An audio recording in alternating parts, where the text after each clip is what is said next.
ma taqulun, artinya sehingga kamu mengetahui apa yang kamu katakan. Banyak orang yang kada mabuk arak, tapi inya sembahyang kada tahu apa yang ia katakan karena hatinya entah kemana.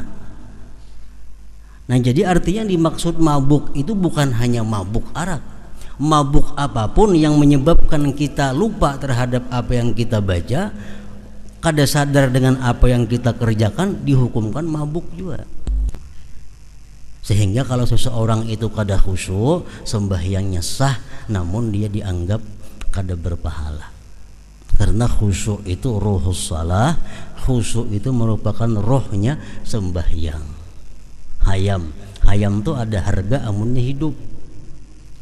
Kalau hayam mati dibuang orang, kada ada harganya lagi. Nah, kayak itu juga sembahyang kita ada punya nilai di sisi Allah kalau sembahyang itu ada khusyuknya. Sembahyang kada ada khusyuk.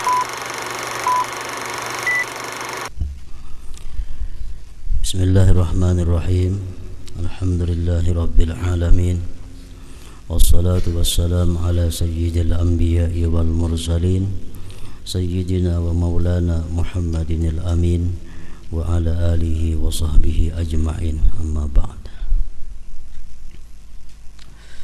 Qala al-musannif al-imam al-arif billah hujjatul islam Abu Hamid Muhammad bin Muhammad al-Ghazali rahimahullah wa nafa'ana bi ulumih. Keutamaan khusyuk. Allah Ta'ala berfirman, wa aqimis salata li dzikri, surat Taha ayat 14. Artinya, dirikanlah salat, dirikanlah sembahyang untuk mengingat aku. Mengingat Allah Subhanahu wa Ta'ala di dalam sembahyang itu merupakan bagian daripada khusyuk. Para ulama menjelaskan atau menerangkan apa yang dimaksud dengan khusyuk di dalam sembahyang itu.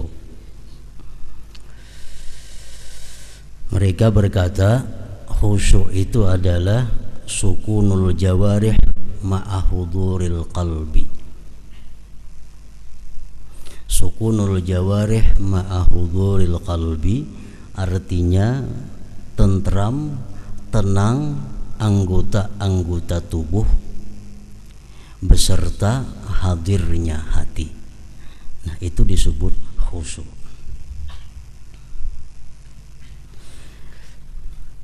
Maksud daripada sukunul jawarih, tentramnya anggota itu, artinya anggota tubuh kita tidak bergerak kecuali pada hal-hal yang diperintahkan. Kepala, tangan, mata, batis, seluruh tubuh kada bergerak kecuali gerakan itu diperintah. Nah, itu ngarannya adalah sukunul jawarih.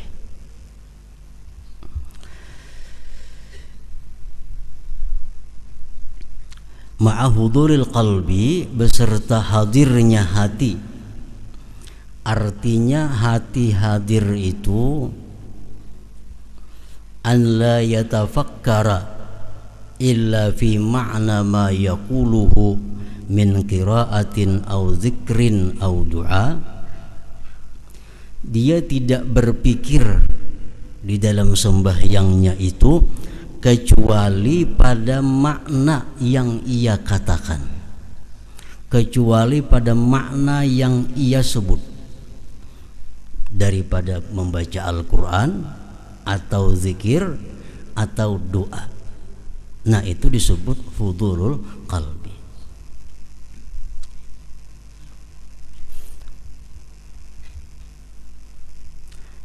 Contohnya, kita membaca wajjahtu wajhiya lilladzi fataras samawati wal ard. Nah, sewaktu kita membaca wajjahtu wajhiya, itu hati kita memikirkan apa yang kita baca. Wajjahtu wajhiya lillazi, aku hadapkan wajahku, lillazi fataras samawati wal ard, bagi Tuhan yang menciptakan langit dan bumi. Nah, jadi hati kita mesti memikirkan apa yang dibaca oleh mulut kita. Itu ngarannya adalah hudurul qalbi. Kalau kita membaca misalnya alhamdulillahi rabbil alamin, hati kita ingat kepada kubur. Nah, itu bukan disebut hadir qalbi. Karena kubur itu ada sangkut pautnya dengan alhamdulillah, walaupun kubur ini bagian daripada akhirat. Kita mengata alhamdulillah, hati kita ingat waktu kita berjalan di siratal mustaqim. Itu ngarannya kada hadir hati, karena siratal mustaqim itu lain dengan alhamdulillah. Jadi kalau kita mengata alhamdulillah, dalam hati kita tidak ada lain selain memikirkan bahwa segala puji itu bagi Allah.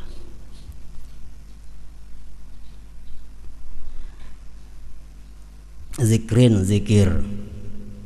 Waktu rukuk kita membaca subhana rabbiyal azim wa bihamdi. Itu yang kita pikirkan dalam hati kita adalah maha suci Tuhanku yang maha agung dan segala puji untuknya. Jadi waktu rukuk kada ada lain di hati selain daripada memikirkan subhana rabbiyal azim wa bihamdi. Subhana rabbiyal azim wa bihamdi. Nah, itu disebut ngarannya adalah hudurul qalbi, hudur, hadir hati. Nah, syaitan bisa di situ masuk kepada kita dibawanya memikirkan hal-hal yang bersifat akhirat, sehingga kita menganggap bahwa itu adalah khusyuk, padahal salah.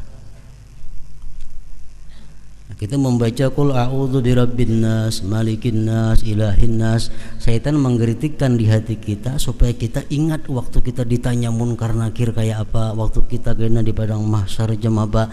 Nah, itu adalah sesuatu pikiran yang salah, karena mulut kita pada waktu itu membaca qul a'udzu birabbin nas. Hati kita mesti memikirkan qul a'udzu birabbin nas itu. Nah, itu ngarannya hudurul qalbi. Doa dalam duduk antara dua sujud kita berdoa rabbighfirli warhamni. Nah, hati kita mesti di situ ada satu permohonan kepada Allah, ampunilah ya Allah aku, warhamni kasihilah aku. Nah, hudurul qalbi, hadir hati ngarannya. Nah, jadi hadir hati itu maksudnya adalah bahwa dia tidak berpikir kecuali pada makna yang ia ucapkan, baik itu qiraatul Quran atau zikir atau doa. Karena sembahyang itu pada sungguh daripada tiga itu, zikir, qiraatul Quran, dan doa. Waktu kita mengatakan assalamu alayka ayyuhan nabiyyu wa rahmatullahi wa barakatuh, anggaplah di situ kita berada di depan makamnya Rasulullah. Nang mana suah ke makam Rasulullah, kau membayangkan kayak apa di makam Rasulullah. Nang kada pernah melihat gambarnya biasa, di situ makam Rasulullah. Jadi sewaktu kita mengata assalamu alayka ayyuhan nabiyyu wa rahmatullahi wa barakatuh, itu Rasulullah hadir di hadapan kita. Kalau kita kalau menghadirkan sidin, kita yang hadir di makam sidin. Assalamu alayka ayyuhan nabiyyu wa rahmatullah. Nah, itu ngarannya hadir hati.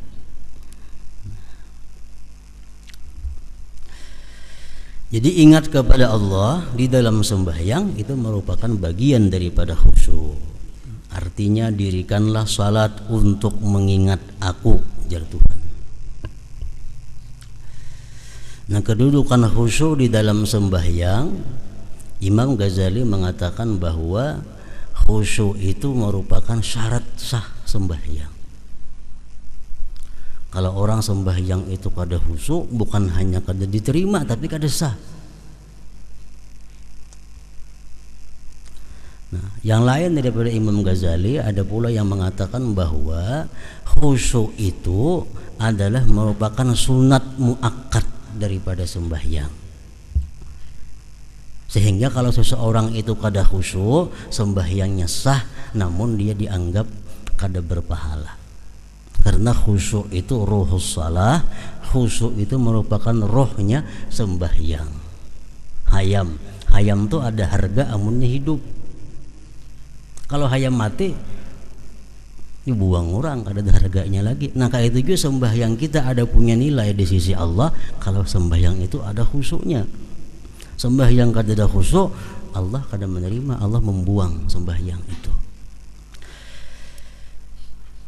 Nah, apakah khusyuk itu disyaratkan di dalam seluruh sembahyang? Nah, satu ulama pun tidak mensyaratkan demikian, karena jelas sudah kada mungkin. Mulai Allahu Akbar sampai Assalamualaikum kita kawa khusyuk itu jelas sudah kada kawa. Kalau ukuran manusia macam kita, karena hati ini ngarannya kalbun bolak-balik. Atau matnya tegisir, kita bujurakan tegisir pulang. Nah, yang penting itu khusyuk di dalam sembahyang itu ujar sebagian ulama, pertama di takbir. Takbiratul ihram itu mesti khusyuk. Sujud itu jangan kada khusyuk. Rukuk, nah, kalau kada kawa menyeluruh khusyuk itu. Dan Allah Ta'ala berfirman, wala takum minal ghafilin, suratul A'raf 205. Artinya, dan janganlah kamu termasuk orang-orang yang lalai. Janganlah kamu termasuk orang-orang yang lalai. Ini pengertian jangan artinya tegahan. Jangan sampai kita sembahyang itu lalai. Mulai Allahu Akbar, untung sadarnya waktu Assalamualaikum. Waktu Fatihah kita kada sadar, rukuk kada sadar, sujudnya kada sadar, semuaan kada sadar. Begitu Assalamualaikum hanya sadar bahwa aku tuntung sembahyang. Nah ini Allah melarang, wala takun minal ghafilin, artinya dan janganlah kamu termasuk orang-orang yang lalai. Dan Allah Azza wa Jalla berfirman, la taqrabus salata wa antum sukara hatta ta'lamu ma taqulun, surat An-Nisa 43. Artinya, dan janganlah kamu mendekati salat sedang kamu dalam keadaan mabuk sehingga kamu mengerti apa yang kamu ucapkan. Ini ayat sebenarnya diturunkan kepada orang-orang yang minum arak. Awal-awal Islam minum arak itu dibolehkan, tapi pada akhirnya minum arak dilarang keras. Nah, pada awal-awal mereka itu masuk Islam, arak masih dibolehkan, sehingga mereka habis minum arak dalam keadaan mabuk dibawa sembahyang. Kadang-kadang sembahyangnya mengaur, mesti memuji Allah, memuji berhala karena mabuk. Lalu Allah menurunkan ayat, dan janganlah kamu mendekati salat sedang kamu dalam keadaan mabuk sehingga kamu mengerti apa yang kamu ucapkan. Sadar. Kalau sudah sadar, nah hanya sembahyang. Ada yang mengatakan mabuk karena banyaknya susah, dan ada yang mengatakan karena cinta dunia. Wahab bin Munabbih berkata, yang dimaksudkan dengannya mabuk itu adalah zahirnya, maka di dalamnya terdapat peringatan atas mabuk dunia, karena Allah menjelaskan sebabnya di mana Dia berfirman hatta ta'lamu ma taqulun, artinya sehingga kamu mengetahui apa yang kamu katakan. Banyak orang yang kada mabuk arak, tapi inya sembahyang kada tahu apa yang ia katakan karena hatinya entah kemana. Nah, jadi artinya dimaksud mabuk itu bukan hanya mabuk arak, mabuk apapun yang menyebabkan kita lupa terhadap apa yang kita baca, kada sadar dengan apa yang kita kerjakan, dihukumkan mabuk juga. Dia berfirman hatta ta'lamu ma taqulun, artinya sehingga kamu mengetahui apa yang kamu katakan. Berapa banyak orang yang mengerjakan salat dan tidak minum khamar, padahal ia tidak mengetahui apa yang ia ucapkan di dalam salatnya itu.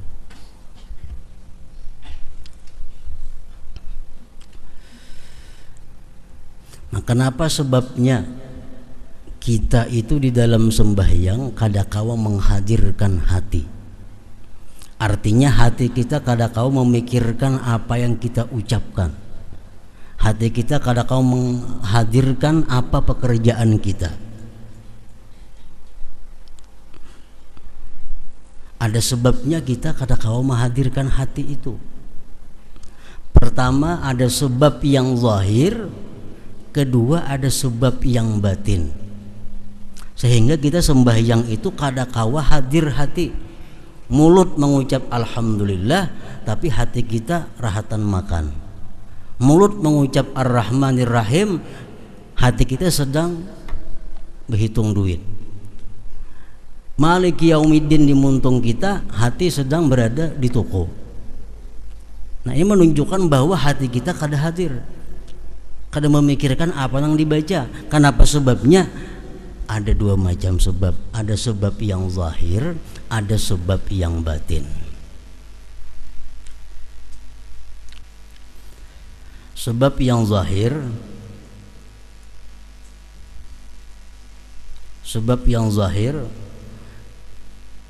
itu lebih mudah mengobatinya daripada sebab yang batin. Makanya ada hadis Rasulullah mengatakan, artinya kalau sudah dihidangkan makanan dan kamu ingin makan, dahulukan makan daripada salat itu. Nah, ini yang zahir. Karena kalau kita kepingin makan, makanannya ada, kita bawa sembahyang terlebih dahulu, jelas sudah mengganggu hati kita. Hati kita terbayang kepada makanan itu. Nah, ini sebab yang zahir. Nah, kalau demikian halnya, dahulukan makan. Makanya makruh sembahyang dalam keadaan ma'arid qadha hajat. Makruh sembahyang dalam keadaan ma'ariti bakamih contohnya. Kenapa sebabnya? Karena ini mengganggu hati, mengganggu pikiran. Jadi kalau hendak bakamih dahulu, hanya bawa sembahyang. Jangan diariti sehingga sembahyang itu mengganggu. Sembahyang terganggu pikiran hendak bakamih. Nah, ini sebab yang zahir ngarannya. Nah, adapun sebab yang batin yang mencegah kita daripada hadir hati dalam sembahyang itu, ya antara lain tadi adalah hubbud dunia, orang cinta kepada dunia. Orang yang cinta kepada dunia itu artinya orang yang hatinya dipenuhi dengan dunia.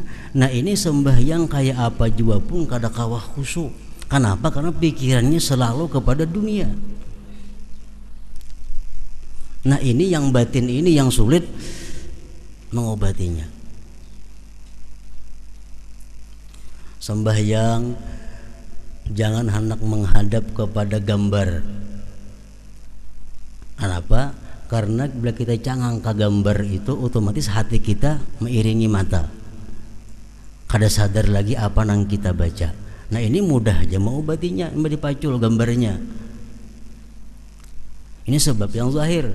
Yang sulit membuang itu adalah sebab yang batin, di mana hati seseorang itu cinta kepada dunia. Sembahyangnya, mulutnya mengucap asma Allah, mulutnya berzikir, mulutnya berdoa, tapi hatinya kada demikian. Nah, kada hudul qalbi ngarannya, kada hadir hatinya. Berapa banyak orang yang mengerjakan salat padahal tidak minum khamar, tetapi ia tidak mengetahui apa yang ia ucapkan di dalam salatnya. Bahkan ada yang kada sadar bahwa dia sedang ruku, Ada yang kada sadar bahwa dia sedang sujud, ada yang kada sadar bahwa dia sedang membaca Fatihah. Nah, kemana hatinya? Nah, ini disebut ngarannya kada khusyuk. Jadi orang khusyuk, orang yang selalu tahu keadaannya. Inya ruku, oh, aku sedang ruku. Sujud, tahu sadar aku sedang sujud. Aku sedang di rakaat pertama, aku di rakaat yang kedua. Jadi kada mau orang khusyuk itu berlebihan sembahyang tak 5 rakaat zuhur. Kenapa? Karena selalu tahu aku rakaat pertama, aku rakaat yang kedua, aku rakaat yang ketiga.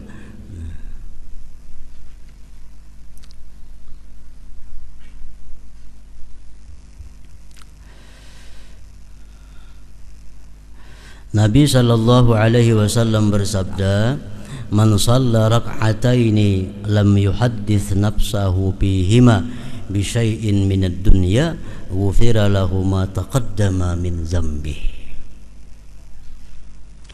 Barang siapa yang salat 2 rakaat di mana ia tidak berbicara di dalam dirinya dengan sesuatu dari dunia, maka ia diampuni dosanya yang telah terdahulu. Artinya sembahyang 2 rakaat, kawa kita mulai Allahu Akbar sampai Assalamualaikum kawa. Nah, diampuni Allah dosa-dosa kita yang telah lalu. Dalam 2 rakaat itu hati kita sedikit pun kada ingat dengan dunia, kada membicarakan masalah dunia.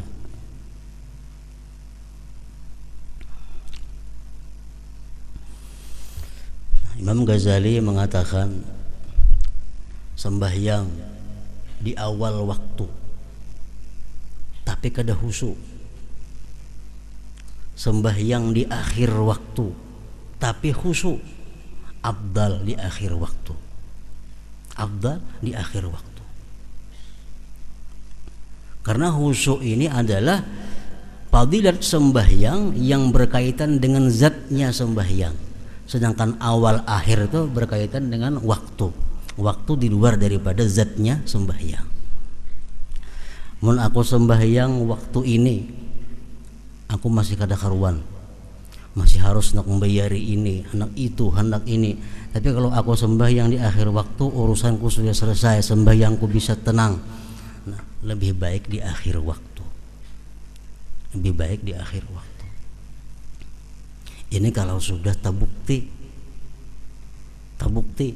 Bila urusan ini aku biris, sembahyangku biris, khusyuk.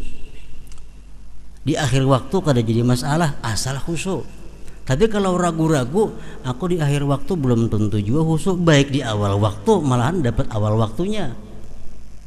Mun aku sembahyang di awal waktu kada khusyuk, di akhir waktu belum tentu juga khusyuk. Baik di awal waktu, malahan dapat ridha Allah Subhanahu wa taala. Nah, kalau kita sudah sangkaan kita kuat bahwa kalau di akhir waktu kita bisa khusyuk, lebih baik akhir waktu.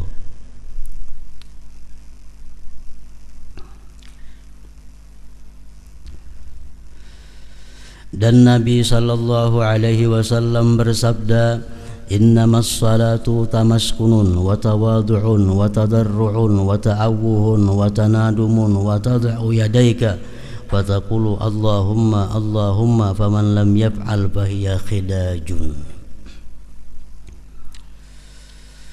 Artinya salat itu hanyalah ketenangan.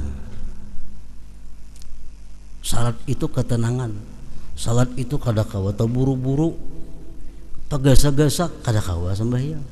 Sembahyang itu adalah ketenangan. Yang kedua, sembahyang itu merendahkan diri. Setiap kali kita mengucap Allahu Akbar, Allahu Akbar, Allah Maha Besar, Allah Maha Besar. Nah, itu mengembalikan kepada diri kita bahwa kita adalah orang yang rendah, kita adalah orang yang hina, kita orang yang kecil. Nah, sembahyang itu ada tawadhu'nya. Mendekatkan diri kepada Allah, meratap, menyesal, dan kamu letakkan kedua tanganmu lalu kamu ucapkan ya Allah, ya Allah. Barang siapa yang tidak melakukan hal itu, maka salat itu kurang. Sembahyangnya kada tenang, sembahyangnya itu kada ada tawadhu'nya, sembahyang itu kada ada rasa mendekatkan diri kepada Allah, sembahyang itu kada ada ratapannya, sembahyang itu kada ada penyesalannya. sembahyang itu dianggap khidaj, kurang.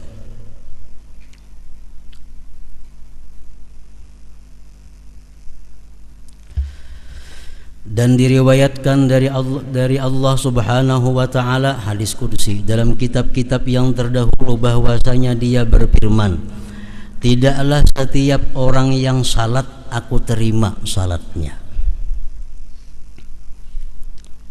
Tidak setiap orang yang sembahyang aku terima sembahyangnya. Aku hanyalah menerima salat orang yang merendahkan diri karena keagunganku dan tidak sombong terhadap hambaku. Ia memberi makan orang fakir yang kelaparan karena mengharapkan keridhaanku. Nah, jadi artinya sembahyang kita ini khusyuk semacam kada cukup untuk diterima Allah. Sembahyang yang kita kerjakan ini Allah bisa menerima berhubungan dengan kelakuan-kelakuan kita di luar sembahyang. Kalau kita orangnya sombong kepada hamba Allah, kita kada peduli kepada orang fakir yang kelaparan, kita sembahyang walaupun khusyuk, Allah kada menerima juga sembahyangnya. Jadi sembahyang bukan hanya khusyuk diperlukan, tapi akhlak-akhlak kita sebelum sembahyang pun sangat menentukan untuk diterimanya sebuah sembahyang itu. Dan Nabi sallallahu alaihi wasallam bersabda, innama furidatis salatu wa umira bil haji wat tawab wa ush'iratil manasiku li iqamati zikrillahi ta'ala. Artinya dipardukan salat, diperintahkan haji dan tawab, dan disyiarkan ibadah-ibadah itu hanyalah untuk menegakkan ingat kepada Allah Ta'ala. Jadi semua ibadah itu intinya adalah ingat kepada Allah.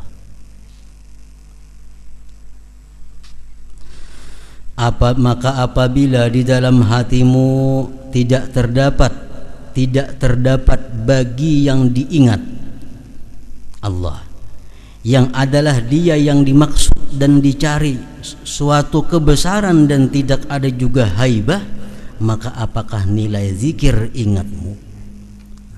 Ada nilainya. Artinya kita mulut mengucapkan Allah, tapi dalam hati kita kadang merasakan kebesaran keagungan Allah. Nah, zikir itu tidak ada nilainya.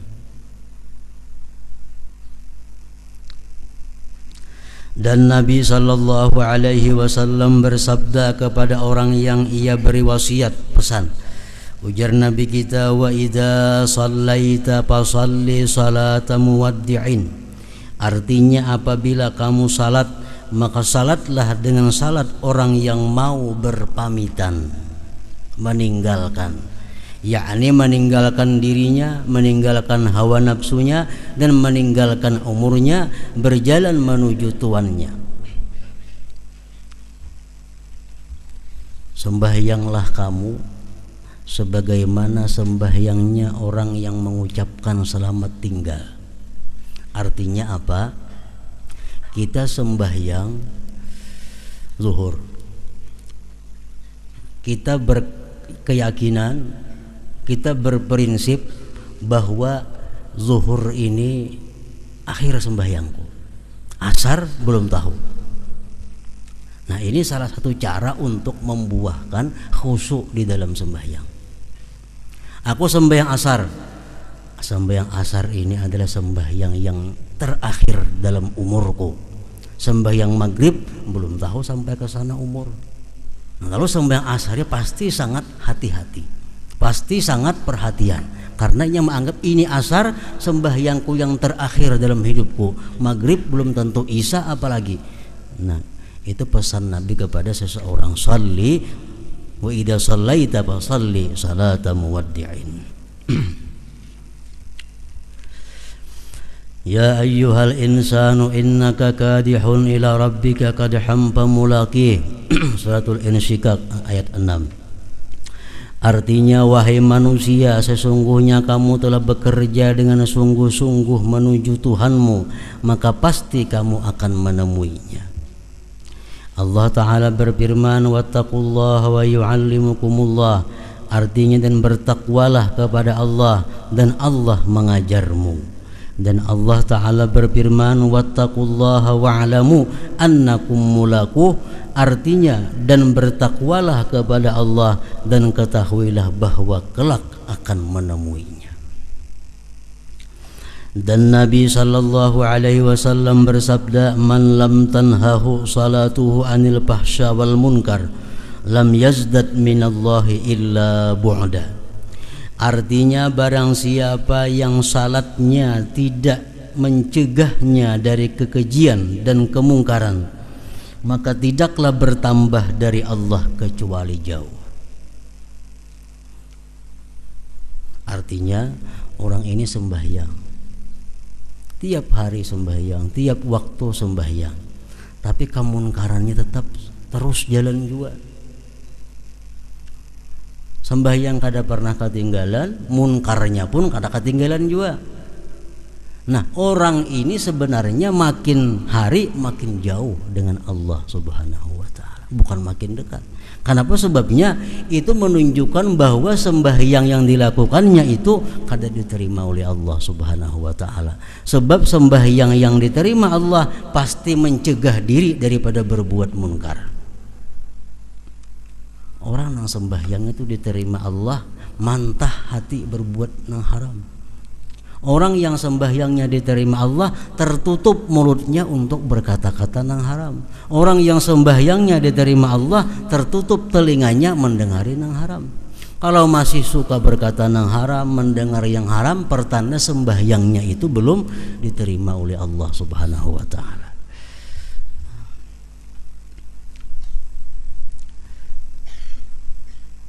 Salat itu adalah munajat, maka bagaimana salat itu dengan lalai? Nah, jadi khusyuk sembahyang ini walaupun menurut sebahagian ulama merupakan hanya sunat muakkad, artinya kalau orang kada khusyuk sembahyangnya sah saja, cuma sembahyang itu kada bernilai pahala di sisi Allah Subhanahu wa Ta'ala dan kadang meninggikan derajat kita di sisi Allah Subhanahu wa Ta'ala. Hanya sekedar melepaskan, menggugurkan kewajiban kita. Sembahyang panjang tapi kada khusyuk, lebih baik sembahyang pendek tapi khusyuk. Makanya ujar Nabi kita kepada sahabat beliau Sayyidina Muaz, waktu Muaz ini menjadi imam, ayatnya panjang-panjang. Nah, sehingga orang di belakang marah kepada Sayyidina Muaz itu. Akhirnya mereka melapor kepada Rasulullah. Nah, Rasulullah memanggil Sayyidina Muaz, "Ikam kalau sembahyang jadi imam, bal yukhaffif, inting-inting, jangan panjang, karena di belakang itu ada orang yang punya hajat, di belakang ada orang yang kada tahan berdiri lawas, di belakang ada orang yang anaknya sedang guring di rumah barangkali bangun, di belakang ada orang yang sedang bermasak, macam-macam. Jadi makmum di belakang ini hatinya terganggu. Imam ini panjang baca-bacaan ayatnya, surahnya. Nah, itu mengurangi akan kekhusyuan sembahyang yang di belakang. Jadi sembahyang itu apalagi berjamaah, apalagi makin banyak jamaahnya, makin pindik sembahyangnya, supaya bisa menambah kekhusyuan, kadang mengganggu pikiran orang yang di belakang. Apalagi di belakang harinya panas, misalnya imam saling panjangan membacaan, jelas ada khusus menahan panas itu. Atau harinya di belakang hari hujan, imam bacanya panjang, nah ini mengganggu sembahyang nah di belakang. Pokoknya makin banyak jamaahnya, makin pendek bacaannya. Imam Jumat kah, jangan lagu-lagu ha. Di belakang tuh kada samuan katuju mendengar lagu. Nang mana batis manggatar kada tahu lagu baik lagi nya. Nah, nahan batis sudah. Jadi bila imam Jumat makin banyak jamaahnya, makin pendek.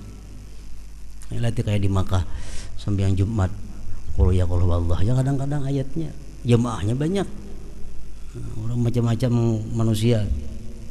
Nah, kalau sembahyang saurangan sama laman gak ada apa-apa, itu aja bagi Quranan baca, ada jadi masalah. Nah, jadi kita bukan hanya disuruh berusaha supaya kita khusyuk, dan kita berusaha orang lain pun juga supaya khusyuk makmum itu. Bakar bin Abdullah berkata, hai anak Adam, apabila kamu mau masuk kepada tuanmu tanpa izin dan kamu berbicara tanpa penterjemah, maka kamu dapat masuk.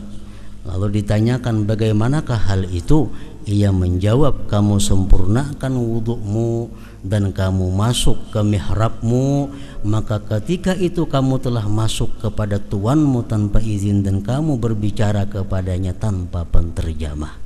Artinya sembahyang itu adalah menemui Allah. Kita sembahyang itu kita menemui Allah. Nah, kita bermunajat kepada Allah, berdialog kepada Allah, minta sesuatu kepada Allah dalam sembahyang itu. Dari Aisyah radhiyallahu anha berkata, adalah Rasulullah sallallahu alaihi wasallam berbicara kepada kami dan kami berbicara kepadanya. Apabila datang salat, maka seolah-olah beliau tidak mengenal kami dan kami tidak mengenalnya, karena sibuk dengan keagungan Allah Azza wa Jalla. Artinya Nabi itu dikisahkan kalau Sidin hendak sembahyang, seolah-olah Sidin itu kada patuh lagi lawan kami, seolah-olah kami kada patuh lagi lawan Sidin. Kenapa? Karena Nabi kita waktu hendak sembahyang itu Sidin terbayang keagungan Allah, sehingga yang lain ini kada tahiraukan lagi, kada tahirani lagi.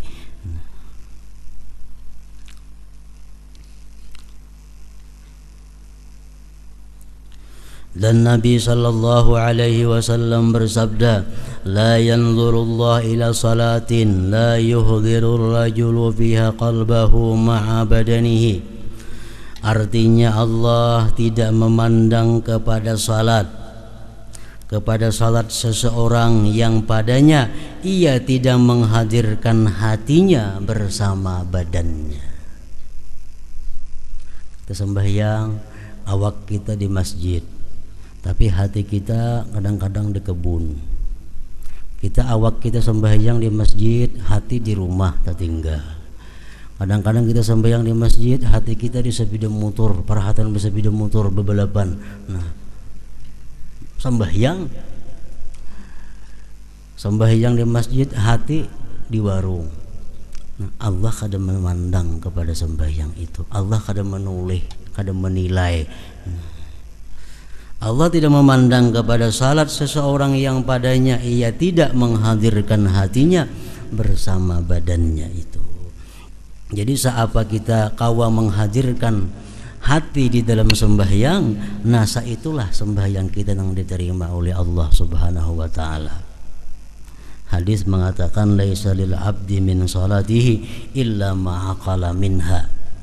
Tidak ada bagi seorang hamba dari sembahyangnya itu melainkan yang ia sadar daripada sembahyangnya itu. Jadi sembahyang kita ini di sisi Allah kadang-kala sempurna. Kadang-kadang hanya rukuknya dinilai Allah karena waktu rukuk kita ingat. Kadang-kadang hanya sujudnya di sisi Allah karena waktu sujud kita ingat kepada Allah. Yang lainnya kada dinilai. Pokoknya Allah hanya menilai sembahyang itu yang kita ingat kepadanya.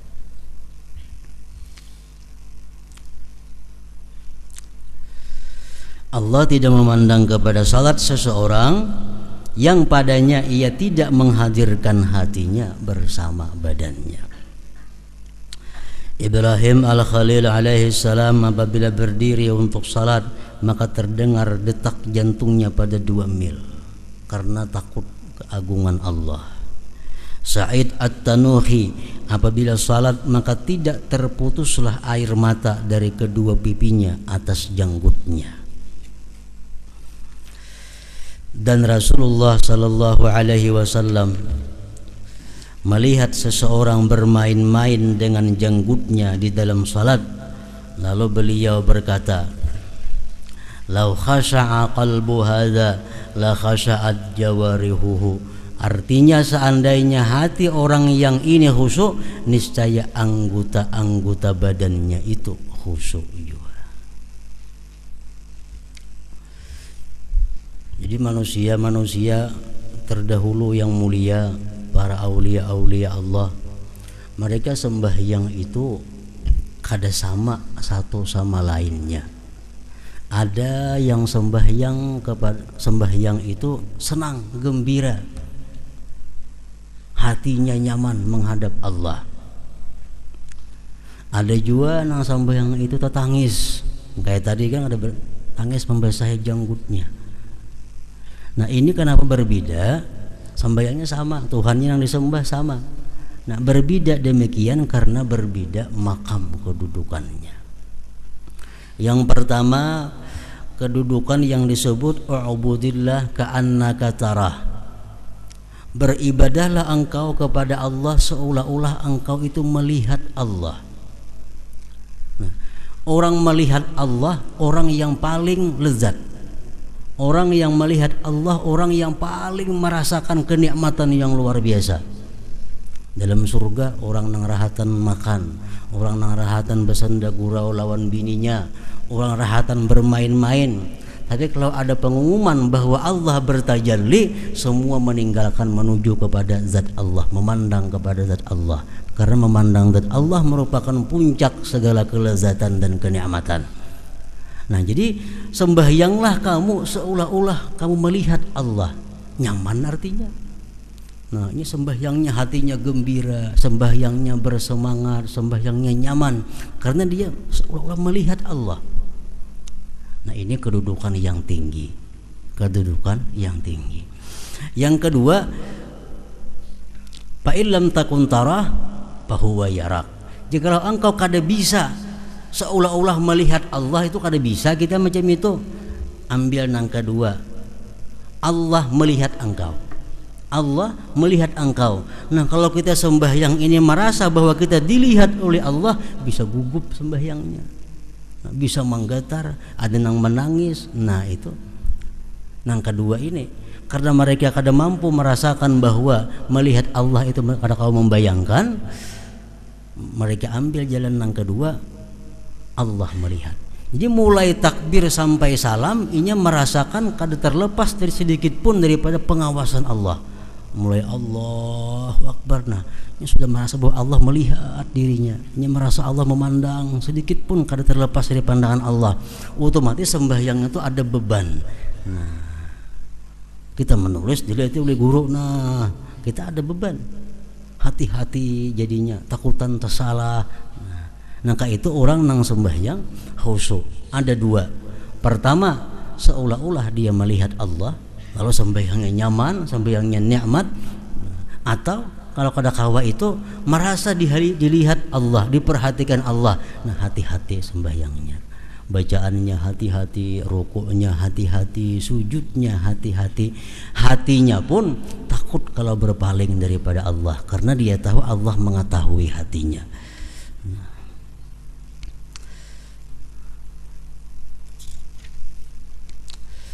Diriwayatkan bahwasanya Hasan Al-Basri melihat kepada seseorang yang bermain-main dengan kerikil. Kerikil nah di tangan diputar-putar kan. Nanti sembahyang di tanah sambil maudak batu. Hasan Basri melihat itu, sambil berkata orang tersebut, ya Allah, kawinkanlah saya dengan bidadari. Doa nih, ya Allah kawinkanlah saya dengan bidadari. Tapi tangan kesengganaan apa-apa kada kucawi. Nah muntung bersuara, ya Allah kawinkanlah aku dengan bidadari. Melihat itu lalu beliau Hasan Basri berkata, seburuk-buruk peminang adalah kamu, seburuk-buruk pelamar bidadari adalah kamu. Kamu meminang bidadari padahal kamu bermain-main dengan kerikil. Dikatakan kepada Khalaf bin Ayyub, tidakkah lalat itu menyakitkan kamu di dalam salat, lalu kamu tolak? Ia menjawab, saya tidak membiasakan diriku terhadap sesuatu yang merusak salatku. Ditanyakan, bagaimanakah kamu sabar terhadap hal itu?